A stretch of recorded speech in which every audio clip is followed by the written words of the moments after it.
Mesdames, Messieurs, bonsoir. Ravi de vous retrouver sur les antennes de la RTS. Bienvenue dans le Club des Sports. Avec moi sur ce plateau, Aruna Dem. Aruna, bonsoir.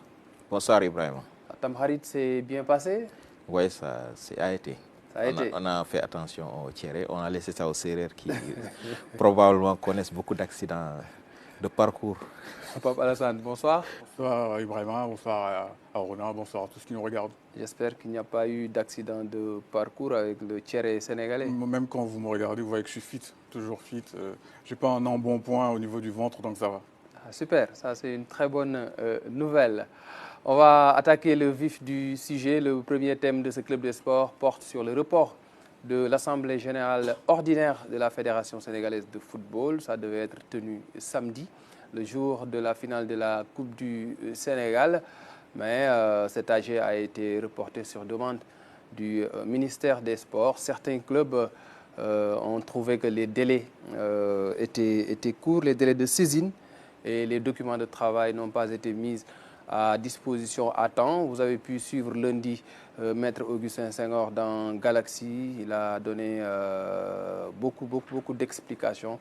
C'est un bon prétexte pour les chroniqueurs du club des sports de faire peut-être une autre lecture et de voir ce qui se cache derrière le report de cette Assemblée générale. Aruna Dem, est-ce que la Fédération sénégalaise de football a respecté les textes en convoquant cette Assemblée générale ordinaire? Apparemment, selon la fédération, oui, puisque vous l'avez dit, le président a dit qu'au sortir de la CAN, quand il y a eu le comité exécutif qui faisait le bilan, ils ont annoncé la tenue justement de cette Assemblée générale-là. Parce que ce qu'on leur demande, de donner l'information, de communiquer ça au club. Maintenant, il y a des clubs qui estiment qu'on devait leur fournir l'information 60 jours avant l'AG, ce qui n'a pas été le cas. Et la convocation 15 jours avant l'AG a été convoquée 19 jours avant. Donc sur ce plan-là, la convocation, il n'y a pas trop de débat à ce niveau-là. Tout le monde reconnaît que les délais ont été respectés. Maintenant, la problématique, c'était la question des 60 jours. Mais je pense que ces petits détails, ces petits arrangements, on n'a pas reçu, on a reçu. Le président a dit qu'il y a certains documents, certaines informations, en tout cas certains chiffres du rapport financier qu'ils ne peuvent pas mettre à la disposition des clubs comme ça à l'avance, et que de toute façon ça se fait au niveau des ligues où ils déposent les documents à charge pour les clubs qui souhaitent disposer de ces documents-là, de les récupérer, parce qu'il faut voir aussi que la manière dont le football sénégalais est organisé fait qu'il y a un certain nombre de choses qui ne se passent pas directement entre la fédération et les clubs, mais par l'intermédiaire des ligues. Il y a une sorte de courroie de transmission entre les deux qui constitue les ligues régionales. Et donc à ce niveau-là, je pense que les explications sont assez claires quand même si chacun a son point de vue. L'essentiel, c'est que tout le monde reconnaît qu'il y a eu un impair et qu'il a fallu trouver une solution pour justement dépasser ce blocage-là, suite aussi à l'intervention du ministère des Sports, qui est la tutelle sportive, même si on est en matière d'association et que dans ce cas de figure, peut-être, si on parle de texte, c'est plutôt le ministère de l'Intérieur qui est habilité à intervenir dans le débat concernant des textes régissant les associations sportives, et comme toutes les autres associations d'ailleurs. Mais l'un dans l'autre, je pense qu'il n'y a pas lieu de s'éterniser sur ce débat-là. On choisit une nouvelle date, on va à l'Assemblée générale, quelles que soient les circonstances, l'Assemblée générale va se tenir. Mais moi, je pense que le débat, toute cette agitation-là n'avait pas lieu d'être. Si c'était une AG élective ou d'adoption de texte, j'aurais compris. Mais c'est une assemblée générale d'information. Juste venir faire le bilan de la saison, donner les rapports financiers et les rapports d'activité. On n'a pas besoin de guerroyer pour ça. Je pense quand même que nos dirigeants, que ce soit à la fédération, dans les clubs ou même au niveau du ministère des Sports, gagnent à savoir prendre de la hauteur dans certaines circonstances et à se respecter davantage. Parce que quand même, je pense que le Sénégal a dépassé ce stade où on se chamaille pour des histoires de délai de 60 jours pour une AG qui n'est ni élective, je le répète, ni d'adoption de texte. C'est juste une assemblée générale d'information. On n'avait même pas besoin d'être dans des rigidités, de dire tel des délais de 60 jours. Quand on vous communique le rapport 60 jours ou 15 jours avant, si vous voulez réellement travailler sur ce rapport qu'il soit financier ou d'activité, poser des questions, vous le recevez 3 jours avant, vous êtes capable de le faire, si réellement c'est ça votre préoccupation. Je pense que tout ça cache d'autres motivations. Peut-être qu'on y reviendra, mais ce n'est absolument pas... moi, je ne pense pas que ce soit une histoire de 60 jours de délai qu'on respecte pour transmettre des documents. Non, je pense qu'il y a autre chose et que les gens doivent avoir le courage de s'exprimer plus clairement. Papa Lassane, quel est votre avis sur cette question, sur cette AG reportée au moment où certains présidents de clubs étaient déjà à Dakar, mais la veille, on dit que l'AG ne se tiendra pas. Déjà, je trouve qu'il y a eu un retard déjà par rapport au courrier qui a été envoyé à la fédération. Je veux dire, admettons que c'est vrai qu'il fallait peut-être reporter selon le désir du ministre des Sports. Mais le courrier aurait dû arriver plus tôt, pas à 19h la veille. Ouais. C'est quand même assez c'est assez embarrassant parce qu'à 19h, il y a même plus, l'administration n'est plus censée être en train de travailler, même n'est plus censée être sur place. Donc déjà ça, c'est un premier point qui pour moi est un peu embarrassant pour la fédération. Maintenant, comme il l'a dit, je suis d'accord quand même. C'est pas une assemblée générale élective. Qu'on reçoive l'information ou bien la communication selon laquelle il va y avoir une assemblée générale ordinaire, à quelques jours près, je ne pense pas que ça en vaille la peine de saisir le ministère, que ce soit des Sports ou de l'Intérieur, pour demander un ajournement. Ça ne nous grandit pas. Maintenant, hier, avant-hier, j'ai suivi le président de la Fédération sénégalaise de football qui a dit que il n'a pas voulu verser dans un bras de fer qui n'en vaut pas la peine, parce que ça aurait pu ressembler à autre chose si la fédération avait exigé ou bien était restée campée sur sa position de vouloir tenir cette assemblée le samedi dernier. Il n'y avait pas lieu qu'il y ait des tiraillements. Ils ont jugé nécessaire que c'était mieux pour tout le monde d'accepter la demande et de le refaire, de programmer ça pour le 21 septembre. Maintenant, il y a, comme ils l'ont dit, comme vous l'avez dit, il y a sûrement quelque chose derrière. Ouais. Pourquoi il y a eu tout ça, je ne sais pas, je ne suis pas dans les secrets des dieux.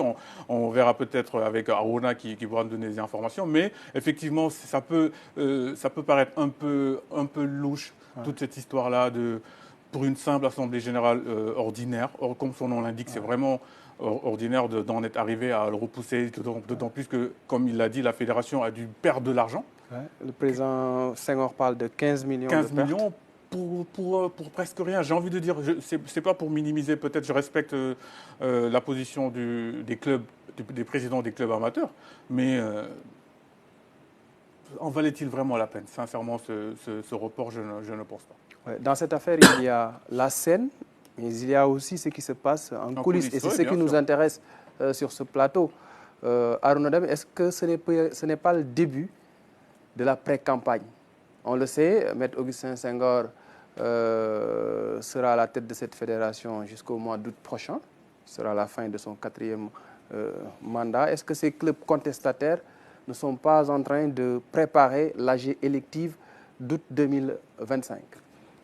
Moi, je ne parlerai même pas de pré-campagne. On a dépassé c'est le premier acte de la pré-campagne. Maintenant, on est dans la campagne. Ça a commencé. Ça a commencé. Ces attitudes montrent qu'il y a des actes qu'on pose qui ne peuvent pas laisser perplexe. Ça veut dire qu'il y a quelque part quelque chose qui se trame, qui se prépare. Les gens se positionnent déjà, alors qu'on est à 13 mois de cette élection. On est au mois de juillet. L'élection se tiendra au mois d'août 2025. Le Sénégal a d'autres préoccupations, d'autres échéances d'ici 2025. On joue des éliminatoires de Coupe d'Afrique pour aller jouer une CAN en décembre 2025. On joue des éliminatoires de Coupe du Monde pour éventuellement nous qualifier à une Coupe du Monde qui se joue au mois de juin-juillet 2026. Si on s'attarde à mener des combats, déjà à sortir les boucliers et les sabres pour se donner des coups, peut-être qu'on ne sera pas à ces rendez-vous-là. Parce qu'on sait tous, dans l'histoire du football sénégalais, à chaque fois que les gens sont passés leur temps à se tirer dessus, à se chamailler, à chercher à couper des têtes, et parfois même en faisant jouer ce rôle de coupeur de tête par l'État, on ne s'est pas qualifié. La dernière en date, c'est en 2013. On a raté la Coupe du Monde 2014 et la CAN de l'année impaire 2013. Tout simplement parce que le ministère des Sports s'était cru dans une posture de devoir liquider la fédération au retour de la CAN 2012. On sait que ce que nous a coûté une suspension de stade, 2 ans à 3 ans de traversée du désert. Il nous a fallu du temps pour nous reconstruire. Et aujourd'hui, on rentre dans quasiment le même schéma. 2012, c'était un changement de régime. Parce que c'est la politique qui est derrière toutes ces choses-là. Là, vous pensez que la fédération est dans le viseur de la tutelle? Mais forcément, parce qu'un ministre des Sports qui dit à la fédération à 19h, vous ne tenez pas votre assemblée générale demain, tout simplement parce qu'il y a un collectif de clubs amateurs qui m'a saisi d'un courrier reçu plus tôt. Le ministère a eu largement le temps de convoquer le président de la fédération pour lui demander des explications plus claires. Moi, je pense que ça aurait été la démarche la plus responsable, pour ne pas dire la plus élégante. Parce que les fédérations sont des délégataires de pouvoir de l'État du Sénégal, donc qui sont sous la tutelle du ministère. Moi, si j'étais à la place d'un ministre des Sports qui reçoit un courrier émanant d'une structure, je convoque le responsable de la structure pour avoir des explications. D'abord, une séance d'explication, qu'ils me disent qu'est-ce qui se passe d'abord, et ensuite je tranche. Parce que c'est un camp qui se plaint et vous dites non, le camp a raison, reportez l'AG. Pourtant, les textes ne disent pas exactement ce qu'on a voulu leur faire dire. Ça, c'est la réalité. Les textes parlent de 60 jours, effectivement, mais on n'a pas dit convocation 60 jours, on a dit information. Vous communiquez au club. Or, ce collectif de présidents de club dont on parle, est-ce qu'il est suffisamment représentatif? Parce qu'on parle de collectif de présidents de clubs amateurs. Il y a plus de 400 clubs amateurs dans ce pays-là. On parle d'une trentaine de clubs. Donc, est-ce que même si ils sont 100, les 300 autres qui sont la majorité, on en fait quoi? Parce qu'en matière de démocratie, c'est la majorité qui l'emporte toujours. On ne se préoccupe pas de ce que pense la minorité parfois. La posture de la minorité est même oubliée au profit de la majorité. Et dans ce cas de figure, c'est la minorité qui a dit que la majorité ne peut pas tenir l'Assemblée générale, et le ministère des Sports s'est rangé derrière la minorité. C'est la réalité. C'est pas banal. C'est loin d'être banal. Ça traduit tout simplement, et puis ça trahit justement les intentions qu'il y a derrière. On va vers des élections dans un an. Chacun essaie de se positionner à la guerre comme à la guerre. Chacun use des moyens qu'il a. L'État est dans le rôle du superviseur, de celui qui équilibre les forces, ou bien qui regarde si les règles mises en place sont respectées. Mais on n'est pas en ce moment dans un processus électoral. Pour qu'on en arrive à dire à la fédération, vous ne tenez pas votre assemblée générale, peut-être que c'est fait à dessein quelque part, qu'on a attendu 19h pour dire à la fédération, vous ne tenez pas, pour qu'elle se rebelle et dise non, nous on a décidé qu'on tient notre assemblée générale, on a convoqué régulièrement. Les dirigeants des clubs, les délégués sont là, parce que à plus de 90%, les délégués qui viennent de l'intérieur du pays étaient déjà présents à Dakar.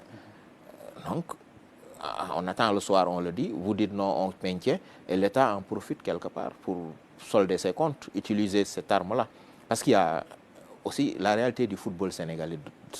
Au moment où on parle, c'est qu'il y a des responsables de la fédération qui sont dans le viseur de l'État du Sénégal. Et ces gens-là, il faut les liquider par n'importe quel moyen qu'on peut. Et s'il faut aller utiliser une minorité pour le faire, on le fait. C'est la réalité du football sénégalais. On le constate de manière amère pour le football sénégalais, parce que les pots cassés, le désordre qui va s'installer avec tout ce à quoi on assiste, c'est l'équipe nationale du Sénégal, les clubs sénégalais, les autres sélections nationales de jeunes, quelles que soient les catégories, qui vont payer ces pots cassés-là. Ça ne fait que commencer, c'est le premier acte, mais on en verra d'autres. Papa Alassane, vous faites partie, vous aussi, de ceux qui pensent que c'est le début, peut-être, d'un bras de fer entre le ministère des Sports et la Fédération sénégalaise de football. Avant le report de cette AG, il y a eu l'idée du paiement des primes par la Fédération qui a été agitée, venant de la tutelle. C'est une idée qui venait de la tutelle selon la presse. Mais là, il y a un autre pas qui est franchi. Ça commence à effectivement ressembler à un bras de fer. C'est parce que c'est deux faits effectivement qui se sont succédés. S'il y aurait eu un seul isolé, on n'aurait peut-être pas pu se mouiller. Mais c'est vrai que cet acte-là, ce qui s'est passé vendredi, la veille de l'Assemblée générale ordinaire, pourrait ressembler à comme si on voulait peut-être acculer la fédération pour la mettre devant un fait accompli. Ce que le président Augustin Senghor a en tout cas habilement, à mon avis, à mon sens, je trouve qu'il a été habilement évité, ce bras de fer. S'il y a bras de fer, en tout cas, la fédération ne veut pas. La Fédé a pris de la hauteur. A pris de la hauteur et ne veut pas, en tout cas, participer à un éventuel bras de fer, si le bras de fer est vraiment avéré. Donc, voilà, moi, je trouve que on va dire, c'est comme une bombe qu'on désamorce. Peut-être que Augustin a évité que, pour quelque chose qui n'en vaut vraiment pas la peine, éviter de rentrer en conflit avec le ministère de tutelle. Parce que de toute façon, comme je pense que Awana l'a évoqué, c'était même pas au ministère des Sports d'intervenir pour annuler l'Assemblée générale ordinaire. C'est le ministère de l'Intérieur qui, par exemple, pour des raisons de sécurité, peut dire on peut reporter ou annuler une Assemblée générale vu que c'est une association. Sauf que dans ce cas de figure, aucun risque par rapport à la sécurité. À la sécurité. Donc, c'est pour ça qu'on commence à se poser des questions par rapport aux réelles intentions du ministère de tutelle. Maintenant, en tout cas, moi, ce qui me rassure, c'est que la fédération n'est pas, en tout cas, prête à entrer dans un bras de fer parce qu'elle a peut-être rien à y gagner ou rien à prouver par rapport à son ministère de tutelle. Donc, je trouve que c'est pour ça que je réitère vraiment, moi, ma satisfaction d'avoir vu, d'avoir entendu et écouté le président en disant qu'il a voulu, tranquillement, sans problème, repousser comme c'est demandé. De toute façon, il n'y a rien, il n'y a pas urgence, il n'y a pas péril dans la demeure. Ce n'est pas urgent de tenir l'Assemblée générale ce mois-ci. Si c'est fait dans 2 mois, ça sera pour les mêmes raisons. Voilà, il n'y aura pas trop d'incidence, en tout cas, par rapport au fonctionnement de la fédération. Et samedi, il y a eu une succession de faits. Il y a ce report de l'AG. Il y a aussi l'acte posé par le ministre des Sports, Mme Khady Ndiaye. Elle a fait quelques minutes à la finale. On ne l'a pas vu à la cérémonie protocolaire. Après, on a vu les images à l'ambassade de la France au Sénégal avec la visite de Tchouaméni. Quelle interprétation peut-on faire de cet acte-là? Les acteurs du football en ont fait déjà leur interprétation. Ils ont considéré qu'il y a un désintéressement pour le football local, pour le prestige du trophée qui porte le nom du président de la République. Je pense que c'est très maladroit de la part du ministre des Sports. Je n'ai pas de leçon à donner à une autorité de son rang. Je pense que c'est une ancienne cadre du ministère des Sports qui mesure le sens des actes qu'on pose et qui sait parfaitement ce qu'elle fait. Mais c'est maladroit. Je pense que ces équipes auraient dû lui déconseiller de venir au stade si c'est pour repartir. Ouais. Parce que non seulement ce n'est pas très élégant, mais ça soulève des interrogations, mais surtout ça prête à des interprétations qui peuvent être parfois de mauvais goût pour justement ce ministre des Sports. Si vous décidez de venir et de partir, le mieux c'est de ne pas venir, d'autant plus qu'il y avait ses collègues, notamment le ministre de la formation professionnelle, porte-parole du gouvernement, et 2 secrétaires d'État qui étaient venus à ses côtés et qui pouvaient représenter valablement le président de la République. Quand un ministre sait qu'il ne va pas rester jusqu'à la fin d'un événement, même si ce n'est pas une question de ministre, une autorité, quelle qu'elle soit, le mieux c'est de se faire représenter et de laisser les autres jouer ce rôle-là. Si elle n'avait pas mis les pieds au stade, les gens ont simplement dit que c'est le ministre, porte-parole du gouvernement, qui représente le président de la République, mais elle est venue jusqu'au stade. Le coup d'envoi a été donné, 15e minute, au bout de 10-15 minutes après le coup d'envoi, elle quitte le stade. Ça ne donne pas une très belle image du ministère des Sports. Peut-être qu'elle avait d'autres obligations ailleurs, mais je pense que dans ce cas de figure, le mieux, ce n'est pas se présenter au stade. Parce que le résultat, c'est quoi? Les gens pensent que c'est lié à l'acte qu'elle a posé, ou bien lié à une volonté du ministère des Sports de pousser la fédération à la faute. C'est qu'elle n'a pas réussi sur ce coup-là. Peut-être que d'autres faits vont arriver. Mais en tout cas, sur ce coup-là, par rapport au report de l'Assemblée générale, la fédération a su esquiver. Vous avez tout à l'heure parlé de bras de fer. Moi, je pense qu'on a voulu, quelque part, pousser la fédération, pas au bras de fer, mais à la faute. Et qu'elle a été capable d'éviter justement d'entrer en conflit avec l'État du Sénégal. Parce que la fédération a tenu un comité d'urgence, comité exécutif. Justement, c'est des réunions statutaires dans ces statuts qui lui permettent de procéder de la sorte pour partager et pouvoir assumer. Parce que le comité exécutif, c'est lui qui fixe la date de l'Assemblée générale. Et une fois que le report est acté, il fallait forcément tenir ce comité exécutif pour fixer une nouvelle date et transférer, comment on dit encore, pas transférer, donner l'information aux clubs qui sont membres de l'Assemblée générale et les informer qu'une nouvelle date a été retenue. Et ça, le comité d'urgence ne peut pas le faire. Il faut forcément une réunion du comité exécutif. Et c'est ce qui a été fait le samedi matin. À la place de l'Assemblée générale, c'est un comité exécutif qui s'est tenu après la réunion du comité d'urgence qui s'est tenu vendredi dans la soirée. Donc ça veut dire que... Parce que moi, j'étais à la fédération le vendredi dans l'après-midi, au moment où il terminait la réunion du comité exécutif de veille d'Assemblée générale. C'était vers 16h, 17h, et que le président est sorti avec les membres du Soncomex pour visiter la nouvelle boutique qu'ils ont mis en place. Et à ce moment-là, au niveau de la fédération, personne ne s'imaginait, en tout cas, que l'AG ne se tenait pas le lendemain. Parce que j'y étais pour récupérer un macaron pour l'accès au stade, mais j'ai trouvé les gens qui sortaient, qui étaient convaincus que l'AG se tenait parce qu'ils n'avaient aucune information. La lettre que le ministère des Sports avait reçue bien avant ne leur a été pas communiquée. Donc, même par élégance, vous ne pouvez pas attendre qu'il soit 19h, parce que si la lettre était arrivée au siège de la fédération, si c'était à l'époque où le courrier était déposé à l'accueil, où la fédération allait recevoir la lettre le vendredi, pas le vendredi, lundi matin. Parce qu'on allait vers un week-end et les heures de bureau, entre guillemets, étaient censées être dépassées.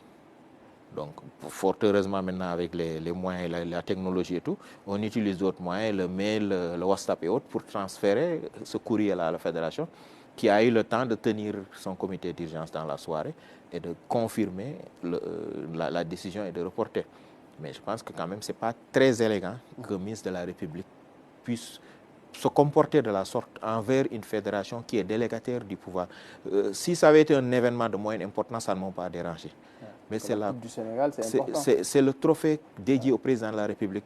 Mercredi dernier, on parlait ici de la possibilité, du souhait et même de l'appel qu'on lance au président de la République pour se déplacer au stade. Parce qu'on a dit ici que depuis 1991, avec Abdou Diouf, aucun président n'a mis les pieds au stade pour venir présider une finale.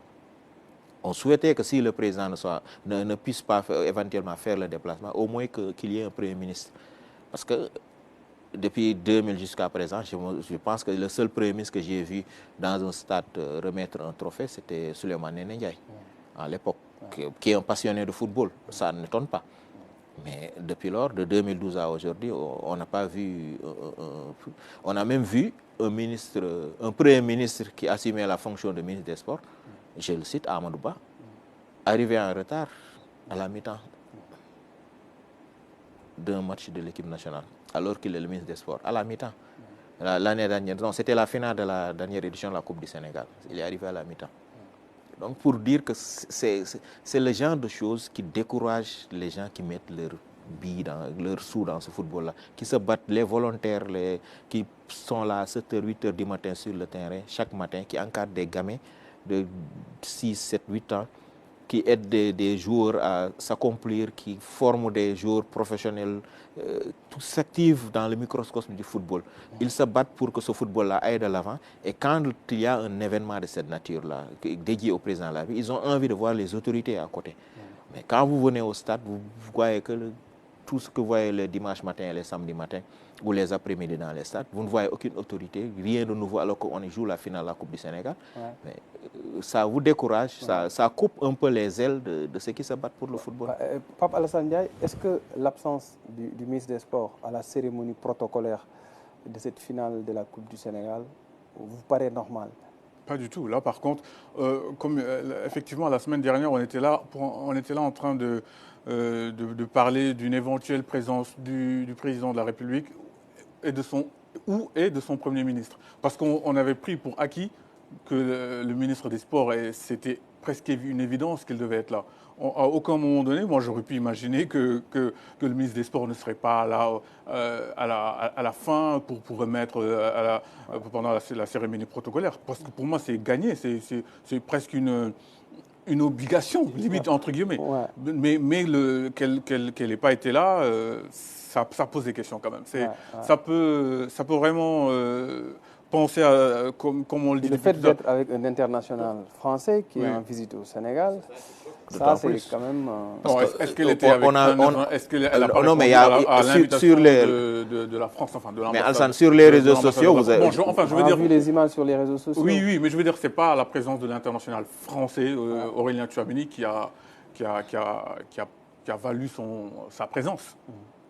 Elle a répondu à l'invitation de l'ambassadrice de France au Sénégal. Bon, toujours est-il que de toute façon, même si c'est ça, ça n'explique pas pour moi qu'on puisse délaisser la finale de la Coupe nationale pour aller assister à cela. Vraiment, moi, je suis un peu, pas choqué, mais presque, hein, de son absence. Mais bon, peut-être qu'elle a des raisons. On espère qu'elle s'expliquera si elle veut sur son absence. Mais en tout cas, ça fait tâche. Ça fait tâche, ça a un peu altéré la bonne marche de cette Coupe du Sénégal, parce qu'on aurait aimé, à défaut de voir le Premier ministre et le Président de la République qui auraient été vraiment, qui auraient peut-être enflammé le stade, parce que les jeunes auraient aimé les voir, mais le ministre des Sports aurait quand même pu souffrir d'attendre jusqu'à la fin avant de se déplacer. Ouais.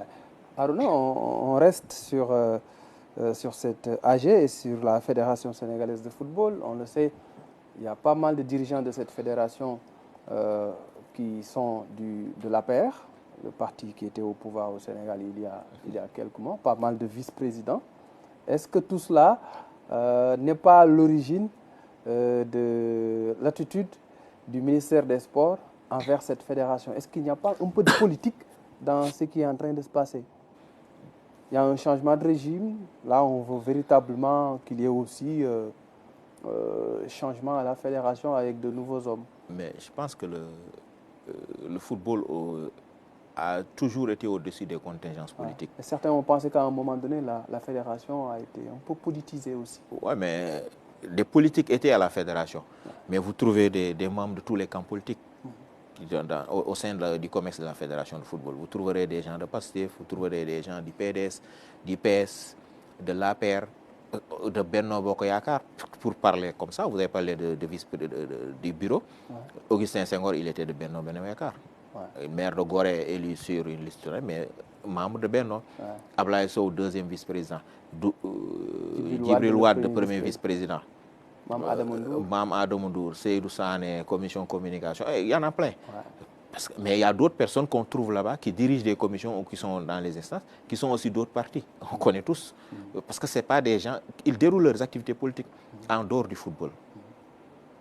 Peut-être que l'aura qu'ils ont dans le football, ils l'utilisent pour aussi engranger sur le plan politique.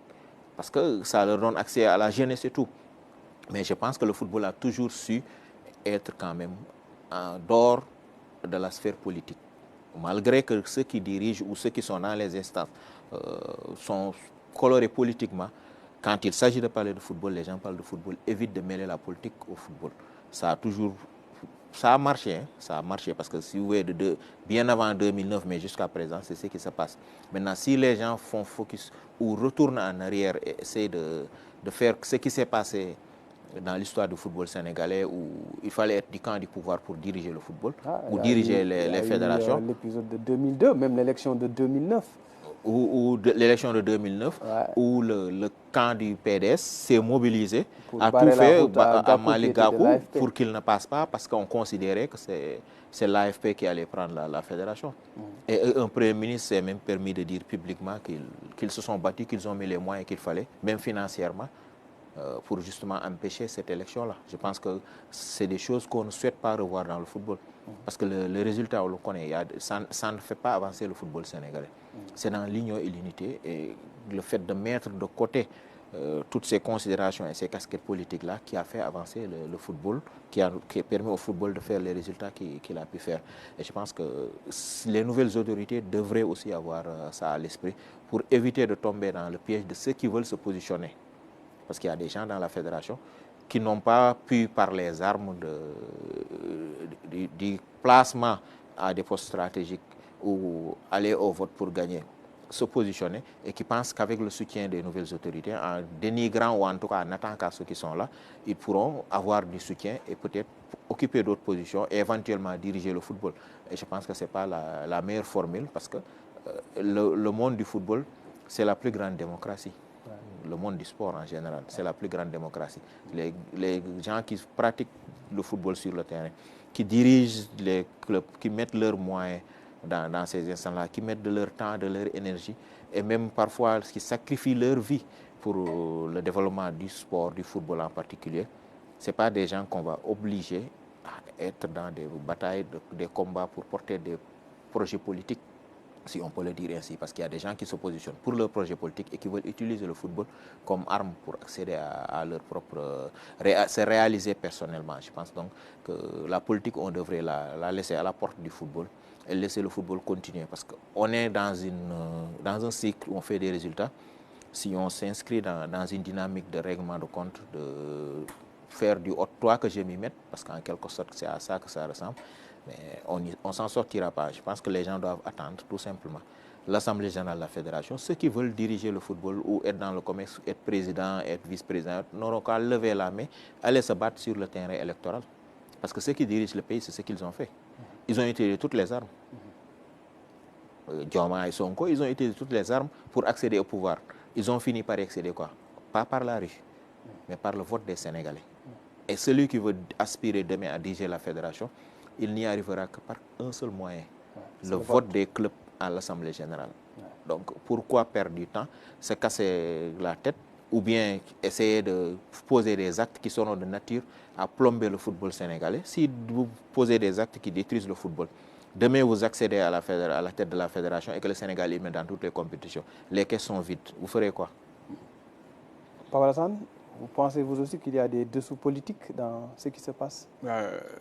C'est presque une évidence. Après, bien sûr, on va quand même utiliser un peu des pincettes parce qu'il n'y a pas de preuves palpables, ce sont juste des interprétations. De journalistes. De journalistes. Mais en tout cas, il y a des relents. Effectivement, il y a des relents politiques qui sont indéniables en fait, parce que c'est une succession d'événements. On a beau vouloir ne pas y croire, mais on est obligé quand même d'y penser un peu.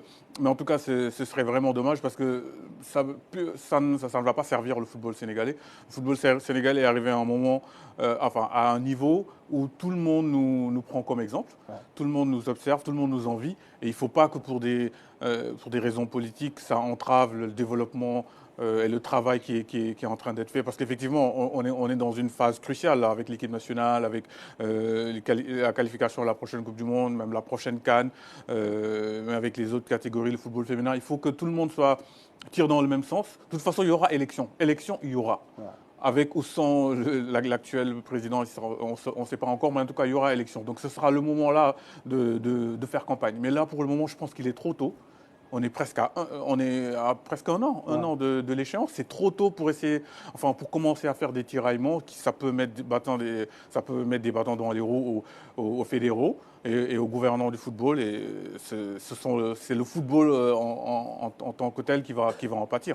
Et c'est dommage. Et la prochaine élection à la Fédération sénégalaise de football, on va beaucoup intéresser les Sénégalais. Maître Senghor en est à son 4e mandat.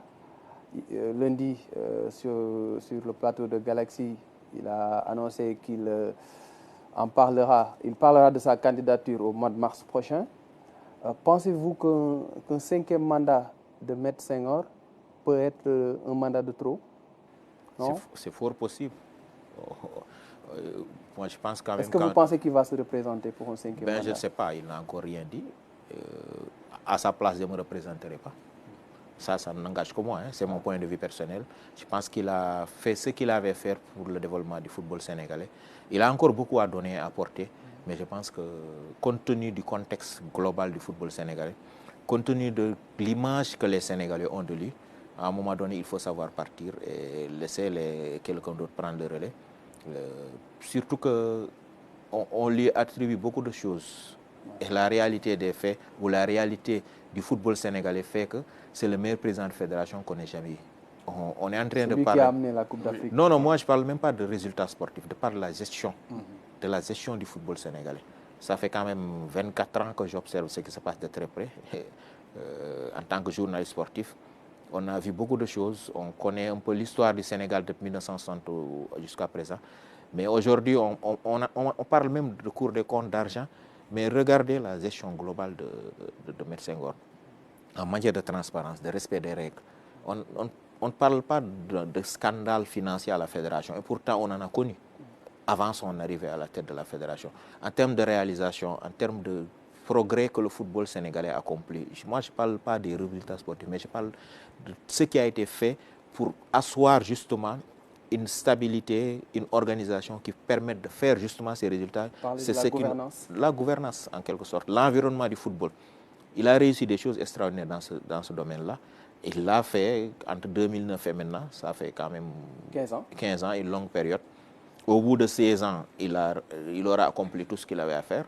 Donc je pense que ce sera le moment pour lui de céder la place, en sachant qu'il a réalisé ce qui était attendu de lui. Et l'image que les Sénégalais ont de lui, la belle image, il l'aura gardée. Parce que, vous l'avez dit, ça peut être le mandat de trop. Ouais. Comme ça peut être aussi l'occasion pour ses détracteurs ou tous ceux qui ne lui souhaitent que du mal, parce qu'il y en a plein dans le football sénégalais. Même Dieu ne fait pas l'unanimité, je ne parle pas d'un homme comme un dirigeant sportif. Ces gens-là pourront peut-être avoir à cette occasion-là le moyen de l'atteindre. Parce que jusqu'ici, ils ont cherché l'opportunité un peu de le toucher, de le couler en quelque sorte, ils n'y sont pas arrivés.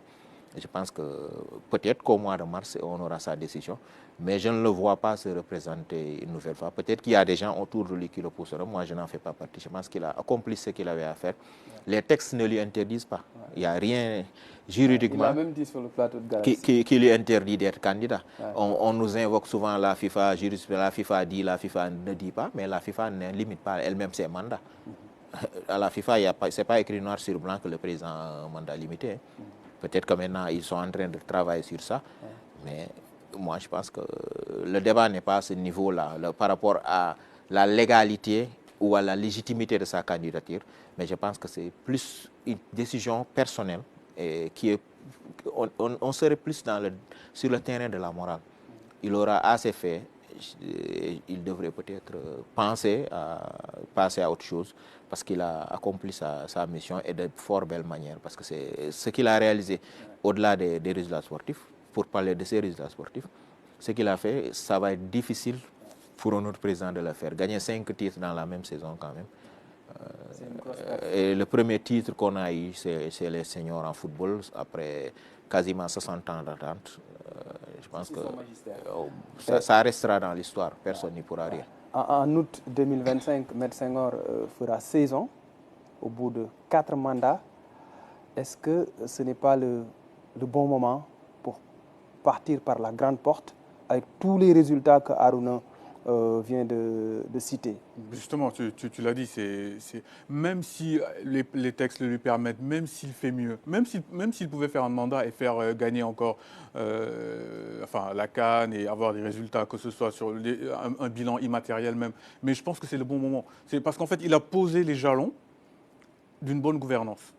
Et en fait, même celui qui va le succéder, ça va lui faciliter la tâche parce qu'il suffit juste de faire comme ce que le président Senghor a fait, c'est-à-dire une transparence, mais dans tout ce qu'il fait, en tout cas sur le plan de l'utilisation de l'argent. Mais on ne peut pas lui reprocher. Il a même fait du dépassement de fonction, j'ai envie de dire, parce qu'il a utilisé l'argent de la fédération pour réfectionner des stades, ce qui n'était pas du ressort de la fédération. Il a construit le stade de Kédougou, enfin il a posé un gazon synthétique à Sédhiou, il paraît même, selon une indiscrétion que j'ai eue, que le président même Macky Sall lui avait demandé de faire ça alors que c'était lui qui était censé le faire, l'ancien président de la République.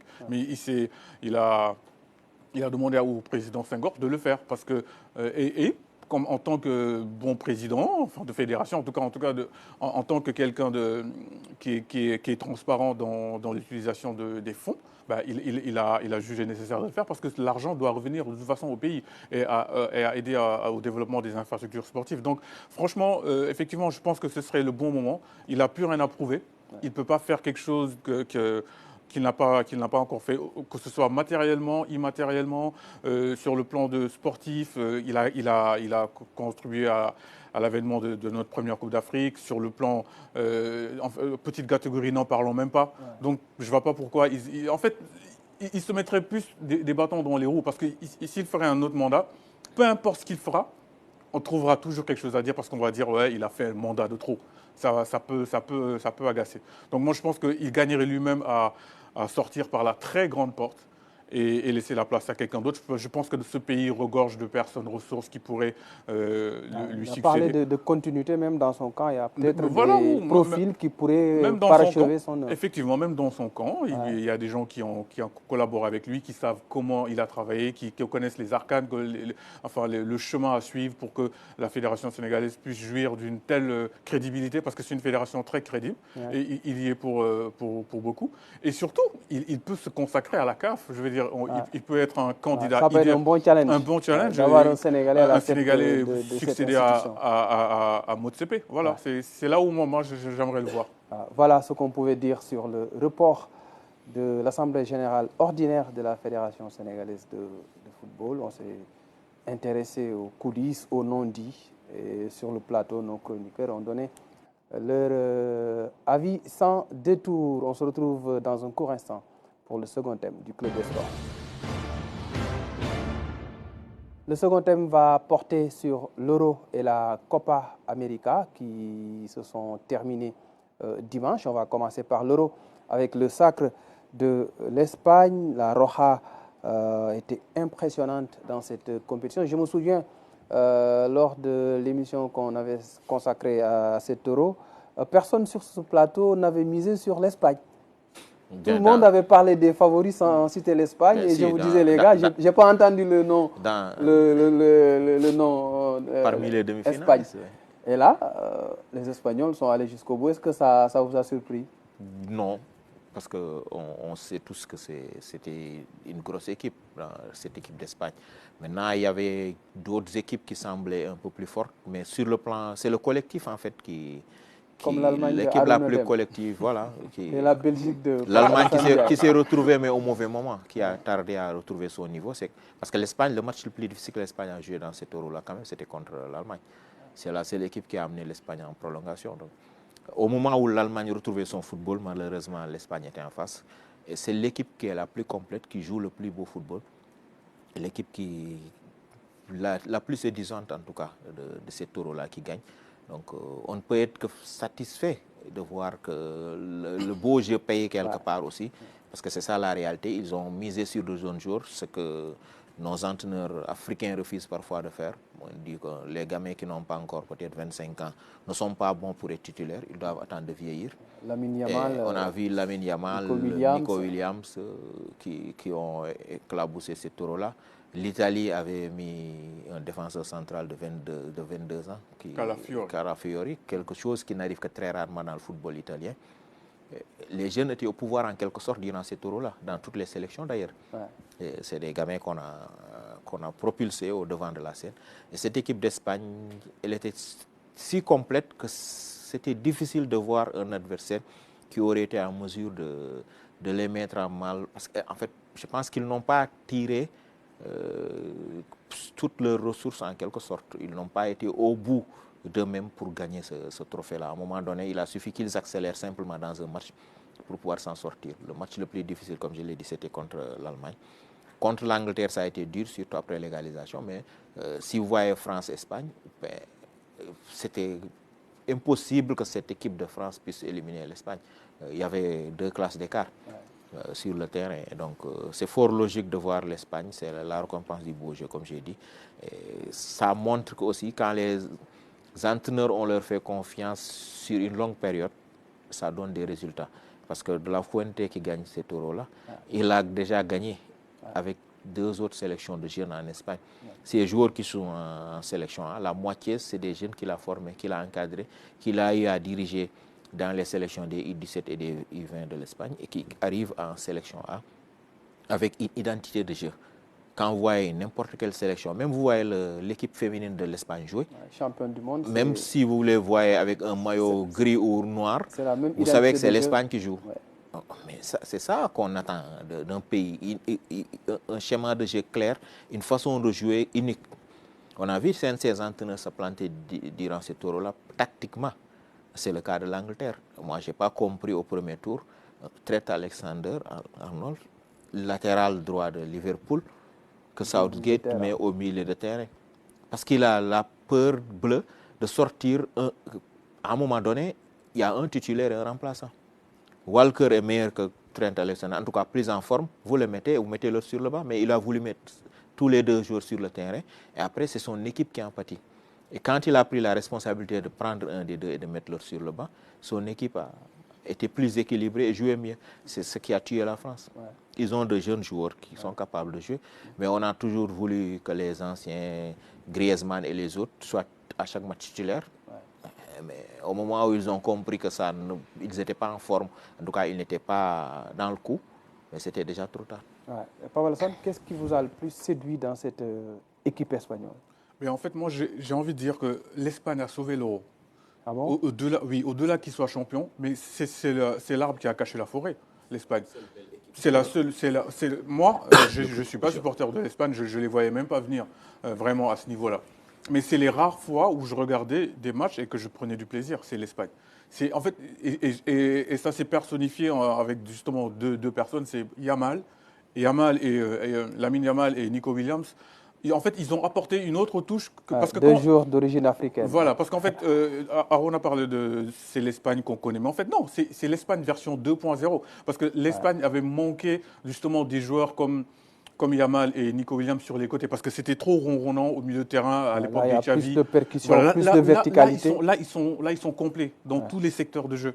Ils ont la possession, c'est vrai, mais ils peuvent aller vite. Ils peuvent sauter des lignes, parce qu'ils savent qu'ils peuvent avoir Yamal à droite ou Nico Williams à gauche. Ils peuvent faire mal, mais dans tous les secteurs de jeu.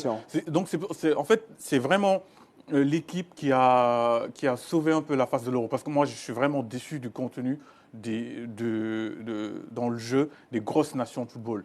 L'Italie m'a déçu, la France, n'en parlons même pas, la Belgique. Le pire match, c'est Belgique-France. C'est Belgique-France, c'était catastrophique, c'était indigeste. J'aurais préféré regarder l'Albanie jouer ou... Voilà. Mais vraiment, pas... l'Espagne a vraiment sauvé un peu l'image de l'Euro, parce qu'ils nous ont fait découvrir des... Bon, on les connaissait, hein. Je connaissais Nico Williams, je connaissais Yamal, bien sûr, mais Dani Olmo aussi, on n'en parle pas. Ah ouais, Dani Olmo a été il a fait une grosse saison à Leipzig, c'est pas un joueur qui sort de nulle part. Mais en fait, ils ont éclaboussé de leur talent. C'est leur compétition, les trois. C'est Pedri qui était le titulaire attitré. Mais justement. Et quand Pedri est sorti, on a retrouvé le Dani Olmo. Parce que Dani Olmo joue en club comme ça. Malheureusement, il n'est pas titulaire. Et c'est là qu'il faut magnifier quand même. Fabien Luiz à Paris, oui. on se pose la question, est-ce que c'est le même jour? Et c'est là qu'il faut magnifier quand même le travail de La Fuente. C'était l'un des sélectionneurs qui avait le moins gros salaire, hein, parce qu'il est venu sur la pointe des pieds à la tête de la sélection en remplaçant Luis Enrique, parce que c'était un sélectionneur qui était cantonné aux petites catégories. Mais ce qu'il réussit à faire, parce que lors de la finale, tu as Rodri, qui est le meilleur joueur de la compétition, peut-être ton meilleur joueur intrinsèquement de ta sélection, qui sort. Je pense qu'à un moment donné, les Espagnols ont dû paniquer. Ouais, parce que Rodri sort sur blessure, tu entends la mi-temps, tu sais pas, l'autre vient, il y a l'Angleterre qui commence à sortir un peu les crocs, tu perds ton meilleur joueur, tu fais rentrer Zubimendi. Ouais. Zubimendi, qui est un joueur presque, il a fait, moi je le connais parce qu'il a joué contre le Paris Saint-Germain en Ligue des Champions avec Real Sociedad, et je sais que c'est un joueur titulaire de la Real Sociedad, mais c'est pas un joueur très connu, mais avec les remplacements, c'est comme si les joueurs sont interchangeables. Parce qu'il a mis en place une véritable philosophie. Du coaching gagnant, surtout avec ce choix de mettre dans le bain Oyarzabal qui marque le but décisif. Voilà, c'est justement, tu sors ton capitaine, tu sors peut-être ton meilleur joueur, tu les remplaces par d'autres joueurs qui viennent faire exactement la même chose que ce que les autres faisaient, voire en mieux, parce qu'Oyarzabal même a été plus efficace que Morata. Donc vraiment, moi j'ai été enchanté par ce football. Et en fait, je préfère même ce football espagnol-là qui a été champion en 2024 qu'aux précédentes générations de 2008-2012, parce que c'est plus agréable à voir jouer. Parce qu'eux, parfois, ils peuvent mettre le rythme, ils peuvent accélérer le jeu. Avant, ça pouvait être ennuyant. Tu pouvais voir les Xavi, Iniesta faire du handball, tourner autour de la défense avant de décocher une frappe.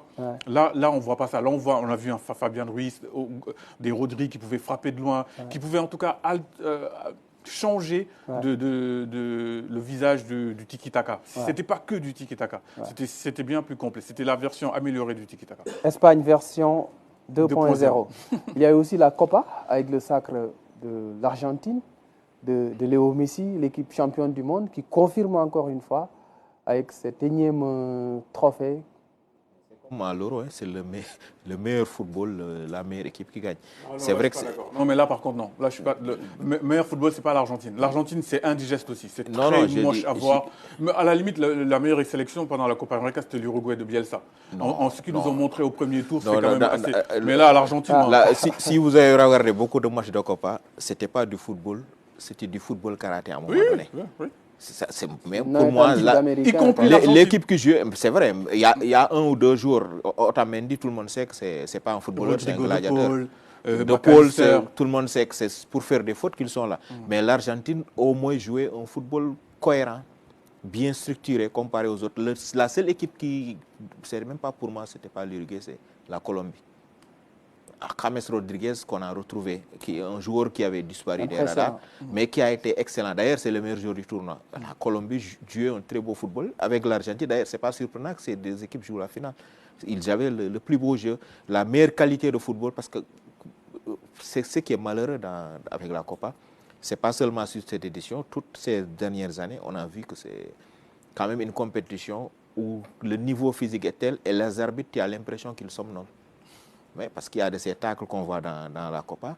Vous imaginez pas retrouver ça à l'Euro, à la CAN, sans un carton rouge. Il y a des matchs qui ne doivent même pas arriver à terme.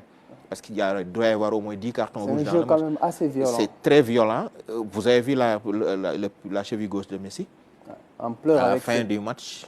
l'image qui a fait C'est le pas tour le du seul. monde. En fait, ils ont mis un cadre finalement jusqu'à devenir une compétition où la violence est tolérée et acceptée. Et donc, on ne joue plus au football. Mais si je dis que l'Argentine sortait un peu du lot par la qualité de ses joueurs quand même, et le football qu'ils pratiquaient, c'est la meilleure équipe de ce tournoi qui gagne en quelque sorte, parce que c'est les deux finalistes, c'est les deux seuls qui sont arrivés à faire un parcours pareil. Maintenant, il y a ce débat-là, Euro, CAN. Ouais, je voulais en venir, tout juste le temps de prendre l'avis de Pape Alassane sur les scènes de chaos qu'on a vues avant cette finale. On en a eu aussi en demi-finale à Charlotte entre l'Uruguay et la Colombie.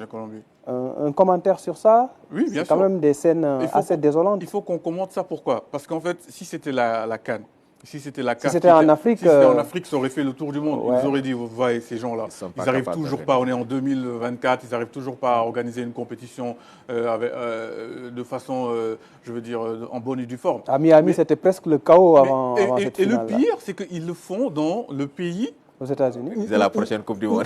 Non, mais où il y a tout en fait. Ouais. Je veux dire, et puis ils organisent la Coupe du Monde dans 2 ans. La sécurité était débordée. La sécurité était débordée. Parce qu'en fait, non, mais la CONCACAF, vraiment, c'est désastreux. Parce que Bielsa en a parlé. Je veux dire, la sécurité était vraiment. Mais comment on peut laisser des supporters escalader de cette façon-là? En fait, j'ai l'impression que les stades sont construits aux États-Unis.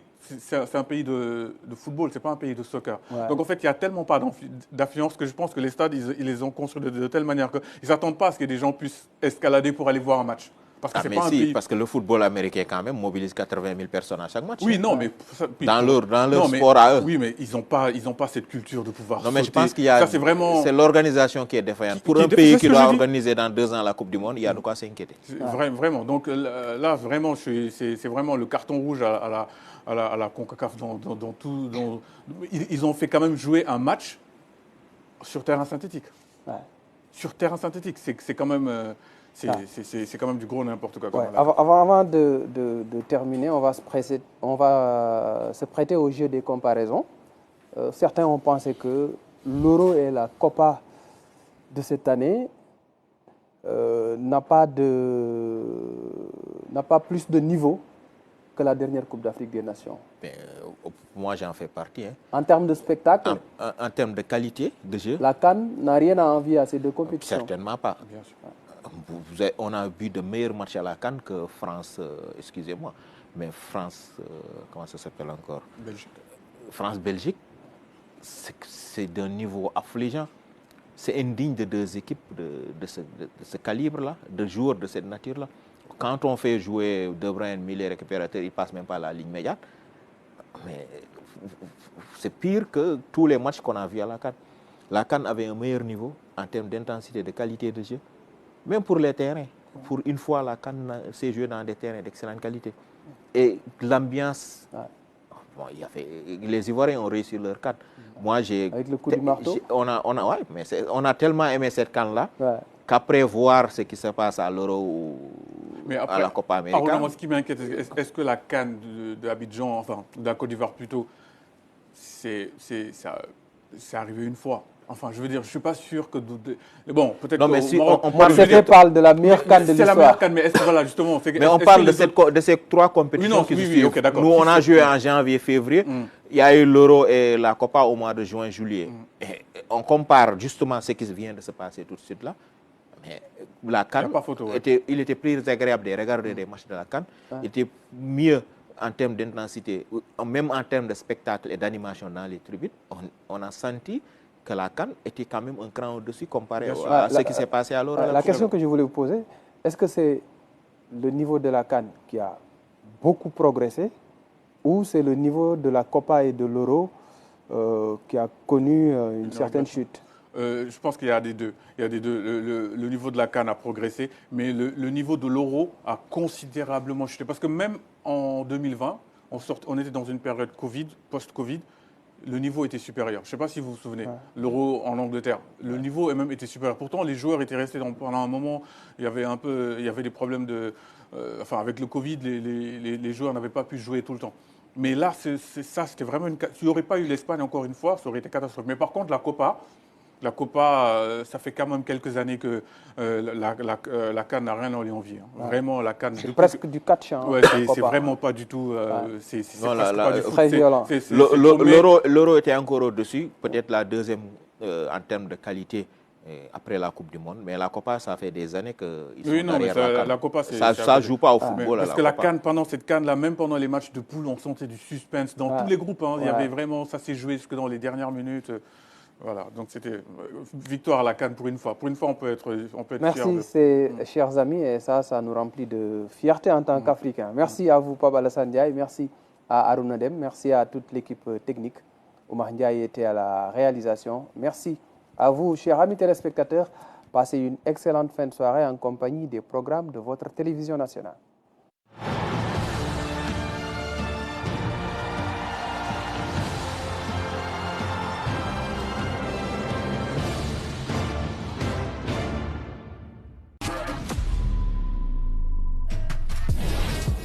Les sports à la télévision nationale, c'est une longue histoire, au gré des grands rendez-vous sportifs à travers le monde.